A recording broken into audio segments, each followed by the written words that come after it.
Welcome to Headstones and Microphones Founder Stories, where we use AI to step into the past through a researched first-person simulation of history's most visionary founders. I am your host, Calvin. While we've added some creative storytelling, our goal is to inspire your own study of these trailblazers. Now, let's meet our guest. Today, we are joined by a phenomenal duo who turned a tiny 100-square-foot stand in Baldwin Park, California, into a legendary burger empire without ever sacrificing quality or selling out. Please welcome the incredible co-founders of In-N-Out Burger, Harry and Esther Snyder. Welcome to the show. Thank you so much, Calvin. We are just so grateful for this opportunity to talk about the early days. The pleasure is all mine. Let's dive right into it. When you first conceived of your business, the world was a very different place. What was the exact moment you realized society was moving in a direction only you could see? And how did you convince the early skeptics?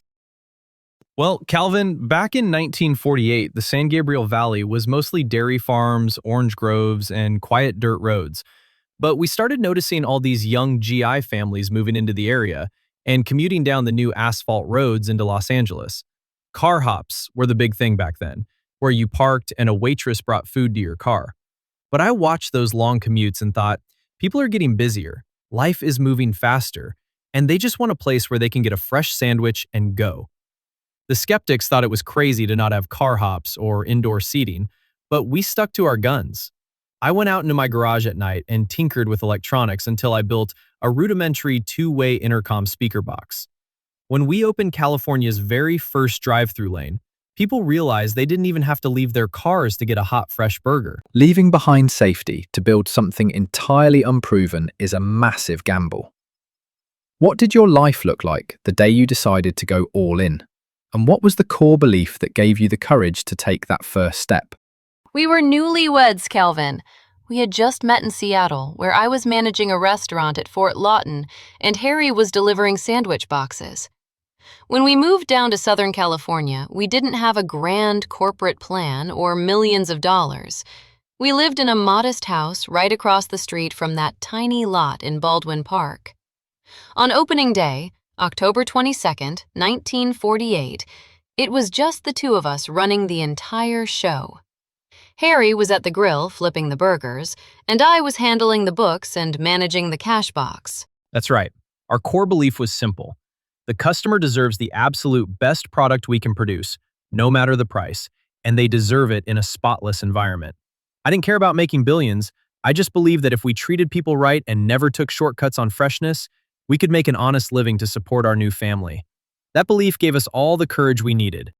In the absolute beginning, when you had no data, no capital, and no blueprint, what was the one truth you held onto that everyone else around you dismissed? The absolute truth we held on to was that fresh, high-quality food will always win in the end. In the late 1940s and heading into the 50s, the fast food industry was starting to boom, and everyone else was racing to see how cheap, fast, and automated they could make things. They were moving toward frozen patties and prepackaged goods to maximize profits. I completely abhorred cheap food. People told us we were limiting our own growth by refusing to use freezers or heat lamps. But my truth was that our beef had to be hand-butchered and fresh, and our French fries had to be cut right from fresh potatoes every single day. We refused to sacrifice quality for a quick buck, and everyone else thought that kind of stubbornness would sink us. Long before your company became a household name, you hit a wall where everything nearly collapsed. Take us back to that first major failure. What went wrong, and how did you find the willpower to restart? Well, in the very early days, it wasn't a corporate failure so much as a daily physical grind where a single breakdown could stop us in our tracks. Since we had no backup systems and did everything ourselves, the workload was immense. Before dawn every single morning, I had to drive out to the meat and produce markets myself to handpick the fresh chuck, tomatoes, and onions. Then I'd rush back to ground the meat, and Esther would hand-form the patties using a manual press. If our equipment broke, or if the weather kept customers away from our open-air drive-thru lane, we were in a tight spot financially because we refused to buy anything on credit or take out debts. The willpower came from looking across the kitchen at each other, We knew that our family's livelihood depended on making sure that next guest got a perfect meal. We just kept our heads down and worked through the exhaustion. Innovation often looks like madness to contemporaries. Was there a specific product, philosophy, or strategy you were utterly convinced would work, but the public initially rejected or ridiculed? How did you respond? For us, it was our entire philosophy on growth and franchising. Our contemporaries in the restaurant business were expanding like wildfire by selling franchises and taking on outside investors. Wall Street and the business crowd thought we were completely old-fashioned, maybe even a little foolish, because we insisted on owning the land our stores sat on, paying our workers well above market wages, and only expanding slowly to bedroom communities where we could personally oversee the quality. They ridiculed our slow pace, but we responded by ignoring them. I liked knowing that I could visit every single location, look our associates in the eye, and see my own footprints in the stores. We proved that staying small and focused was our greatest strength. Behind the legendary name was a human being facing immense pressure, whether from financial panics, internal betrayal, or personal doubt. How did you shoulder that burden without letting the vision splinter? The pressure was heavy, especially as the business grew into the 1960s and we were raising our two boys, Guy and Rich. Harry was a perfectionist, and he could be incredibly tough and demanding because he cared so deeply about the standards. When the financial pressures of managing multiple stores and maintaining our strict supply chain weighed on him, I tried my best to be the grounding, practical force to soften those rough edges. We also relied heavily on our faith and our friendship with other local restaurant owners, like Carl Karcher. But truly, we shouldered the burden by keeping our lives simple. Harry wasn't above scrubbing the floors or picking up trash in the parking lot himself. Staying humble and working side by side kept our vision from ever splintering. Who were the very first people, beyond your immediate family, to buy into what you were doing? How did you convince early workers or customers to trust an entirely unproven concept? Our very first customers were those local commuters and the young crowds who started hanging out in our parking lot. In the 1950s, we had a lot of young folks and hot rod racers who loved to play their music loud and cause a bit of a youthful ruckus.